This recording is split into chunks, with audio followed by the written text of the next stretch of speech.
신문 읽어주는 남자입니다. 조국 수석이 연일 반일 정서의 글을 올려서 논란이 되고 있습니다. 일본과 싸우자라는 글까지 급기야 올렸습니다. 그런데 상대를 좀 알아야겠죠. 아베 총리 일본 내에서 잘 나갑니다. 정말 잘 나갑니다. 이번 참의원 선거에서도 연립 과반을 달성했습니다. 동아일보입니다. 참의원 선거 이긴 아베, 한국이 답변 가져오라. 오히려 기세 등등. 아베가 잘 나가요. 선거의 아베라는 별명이 다시 한번 확인됐습니다. 제대로 된 한국의 답변 없으면 건설적인 논의가 안 될 것이다 라고 주장을 하고 있습니다. 이제 일본 내에서 아베를 멈출 수 있는 사람은 없어졌다는 것. 그렇다면 일본은 계속 이렇게 극단적 강대강으로 갈 텐데 과연 이 아베를 어떻게 상대하느냐, 우리의 지혜가 필요한 대목이 아닐까 싶습니다.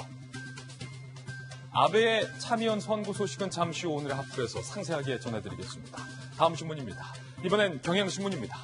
이 아베를 상대할 때 있어서 당근과 채찍 병행하면서 지혜롭게 써야 할 것 같은데요. 청와대 조국 수석의 이런 글이 논란입니다. 경향신문이 오늘 조국 수석을 매섭게 비판하고 있습니다. 질타하고 있습니다. 페이스북에 조국 수석이 문 정부는 서희와 이순신을 동시에 역할을 하고 있다. 애국이냐 이적이냐.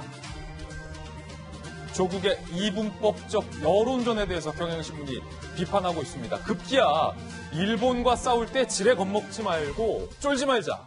끝까지 싸우자. 이런 얘기했습니다. 조국 수석 얼마 전에 죽창가라는 가사를 페북에 올려서 논란이 되기도 했습니다. 한일 충돌 관련 연일 강공 싸우자라는 글을 올리고 있습니다. 경향신문은 조국 수석이 이렇게 이분법적인 여론전으로 국민을 양분해서는 도움될 것이 하나도 없다. 나와 다른 의견의 그 자유를 민정수석이 억압을 하고 있다. 경향신문이 오늘 매섭게 조국 수석을 비판했습니다. 조 수석, 왜 이러는 걸까요? 일각에선 총선을 앞두고 일부러 무언가 역할을 하는 것 아니냐라는 얘기까지, 그런 분석까지 나오고 있습니다. 잠시 후 조국 수석에 관한 내용 상세하게 전해드리겠습니다. 다음 신문입니다. 이번엔 중앙일보입니다.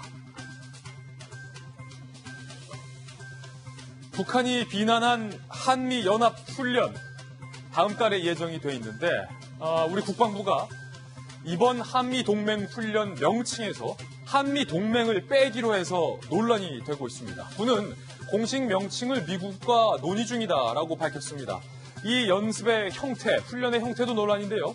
방어만 하고 반격 훈련은 아예 생략할 예정인 것으로 전해졌습니다.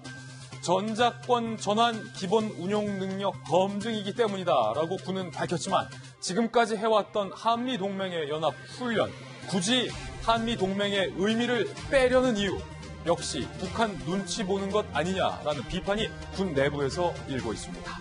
다음 신문입니다. 이번엔 조선일보입니다.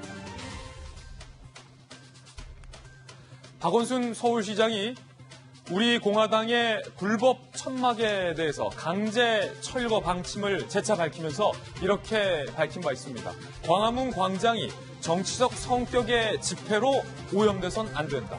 그런데 이번 주말에 이석기를 석방하라라는 누가 봐도 정치 집회가 열렸습니다. 그런데 서울시에서 이 집회에 허가를 내줘서 내로남불 논란이 일고 있습니다. 서울시에서는 몰랐다라고 해명을 했지만 서울시가 몰랐을 리 없다라는 반박도 만만치 않습니다. 지난 주말에 열렸던 이 집회에서는 이석기 전 의원의 옥중 서신까지 공개적으로 낭독이 됐습니다. 누가 보더라도 일방적인 정치 색채를 띤 집회인데 서울시에서 어떻게 허가를 해준 것인지 잠시 후에 상세히 이야기 나눠보겠습니다. 더군다나 이번 행사 5월부터 인터넷에서 대대적인 홍보까지 했었던 행사라고 합니다. 다음 신문입니다. 이번엔 한겨레 신문입니다. 태풍이 끝나자 이번엔 지진, 단층이 움직였다. 경북 상주에서 연이틀 지진이 발생했습니다.